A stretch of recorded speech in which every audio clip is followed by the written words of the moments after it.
Okay, so we're having a discussion on color today. I prepared a couple of images. This is Mr. Clark, and I've also joined in the conversation. Mr. Lehman? And Mr. Plymire. So the first piece that we're looking here is that we're already jumping into modern artwork. This is from 1969. This is Frank Stella, who's an American artist, and this title is Abreviation 3. This is from the Baltimore Museum of Art. He did a lot of work like this in this section of his life. He's gone through probably more changes in style than just about any artist. He's very much a formal artist, so I try not to look at his titles too much. Sometimes that's very useful when trying to interpret artwork. For Frank Stella, he was more of a formalist, and so most of his work is very much the exploration of color or these other formal elements. In the 80s, he got into a very different period where he started having, instead of very simplistic compositions, they started becoming very complex and overwhelmed with material. So there's a nice cadence to this piece as you look at the undulating dark and light, warm and cool aspects of color. It definitely sort of radiates from that symmetrical center, both vertically and horizontally. It's interesting, though, how some colors have far much more weight due to their hue than the others, and how they're each in their own quadrant. I don't know. What are your thoughts on that? Yeah, I agree. I mean, a lot of the colors are muted or neutralized, and the ones that are a little bit brighter definitely come forward and kind of create a little bit of depth within this piece. That's very interesting and keeps it balanced as well. Radially, horizontally, and vertically. So it's also important to note that the scale of this piece is that if you see this in person, his work is usually very large, and so the big flat planes of color I think have a little bit more impact than seeing them on a small scale. And so even at a large scale, we're not supposed to be looking at, say, the texture or the subtle surface quality effects. Is that Stella here is really just showing us the color and working in a composition. And I think a lot of the values of the colors here are at a very low contrast, and so that allows us, the viewer, to pick up on very subtle changes. The hue, the color of that yellow, for example, is very, very bold and therefore comes forward, but yet the saturation, the value, if you squint and look, it blends quite readily into at least the colors to its left or above. Important to note too that he's really using gray here to, yes, it mutes the piece, but it also creates this unity that's throughout the piece. And so he's able to use colors that would be very disconnected. So the bottom left has sort of a ochre and a very pale yellow color, and he's balancing it with pink on the top left. And so I think that would normally feel disconnected, but because he's using this cool gray throughout the entire piece, it sort of brings everything together, and we can sort of analyze this work about color and still have this sort of sense of balance. And Stella would create a series of these, and so he has a number of these pieces that are all of the same composition, of these same flat shapes, and so they're just experiments in color, and so they're all sort of a little different, and he's experimenting with color in sort of very different ways.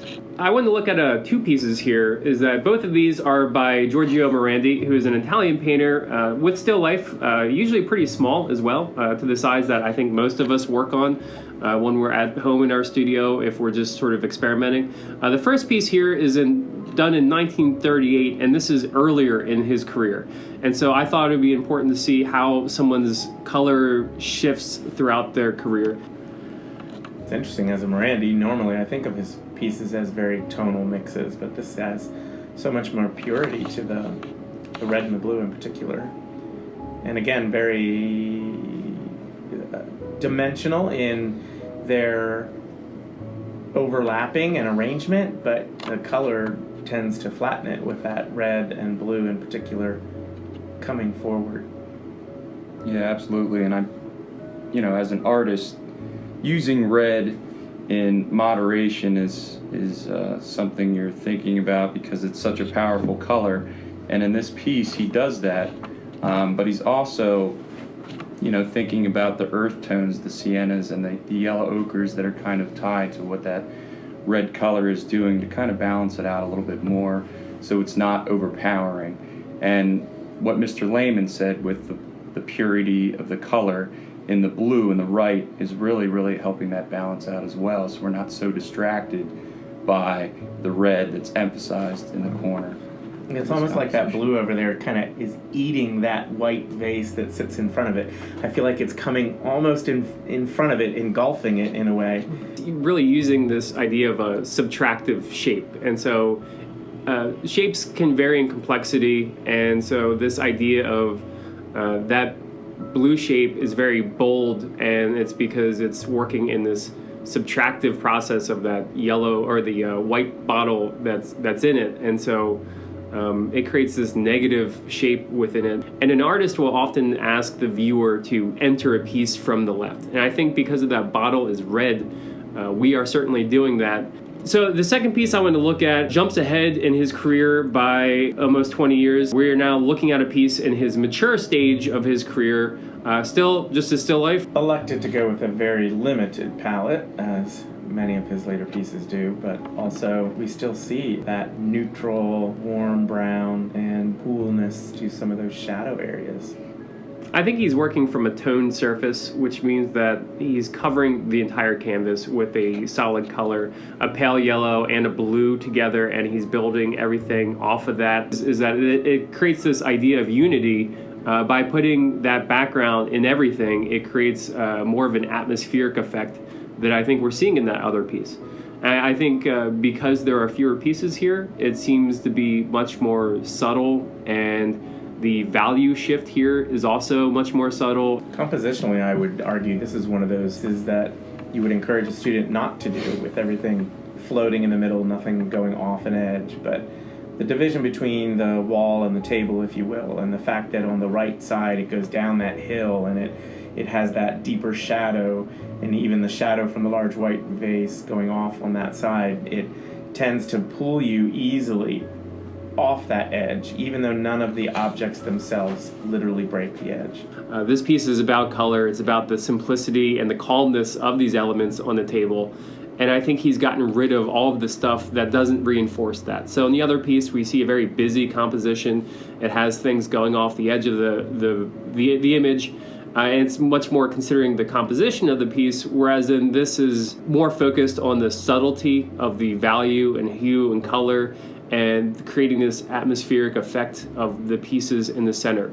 And I think you see this often with a lot of artists. And so, say Claude Monet's earlier works are very busy and very high contrast and these very graphic images, much more so compared to later in his career where he's just focused on color and the paint strokes, and he gets rid of everything else once he figured out sort of what his artwork was about.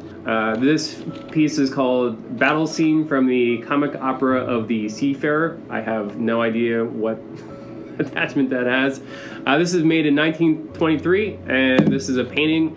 And his works are always very much about color, and he even taught color along with some other ideas in art at the Bauhaus in Germany in the early 30s, before the Nazis put the stop on basically the school's formation that sort of disbanded. But he's a very formal guy that is able to sort of dissect and use color very appropriately.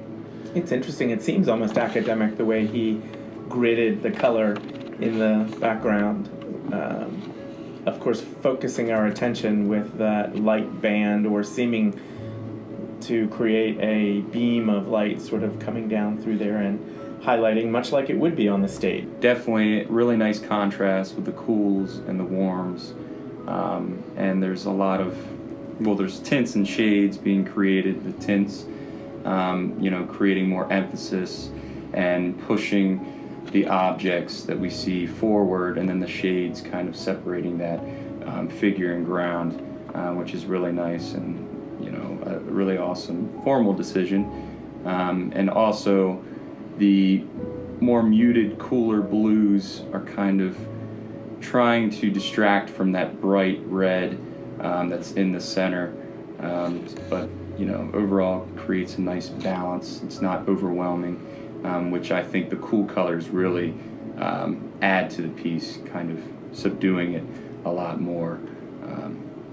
I definitely see the triadic, the sort of red, yellow, blue thing going, if you call the yellow and golden sort of colors that happen in the band of light at the top and in the fish and the person. Yeah, I think he's really playing with saturation too here, is that he's very academically picking apart and isolating each little square in this piece and allowing us to sort of shift our attention from one area to another by having this sort of segmented gradation of the aqua blue to the more ultramarine in the bottom left.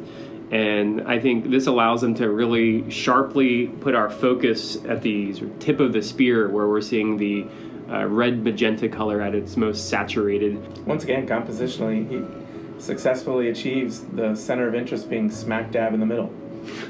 That seems to be a repetition, I think, a lot of his works. I wonder how purposeful that was. I mean, we of course think of Klee as being a great artist, and so we can't think of he's lacking in these certain areas. But compositionally, I would say that's not the strength of his work. The focus is on color, and so maybe some of these other things in his other works that are also compositionally not there maybe weren't at the forefront of his work. So we looked at a number of pieces, and I think it was important to sort of have this idea of focus of color, see how artists implement it in different ways. And sometimes it's very much the forefront of what a piece is about, and other times I think it's just reinforcing the ideas that the artist has in the piece. And so I think whether or not that's the case with the artwork you're developing, or any of us are, is that we need to make sure that we're considering color and how it's viewed and how it's going to impact the piece, and whether it's going to work for the design or against it.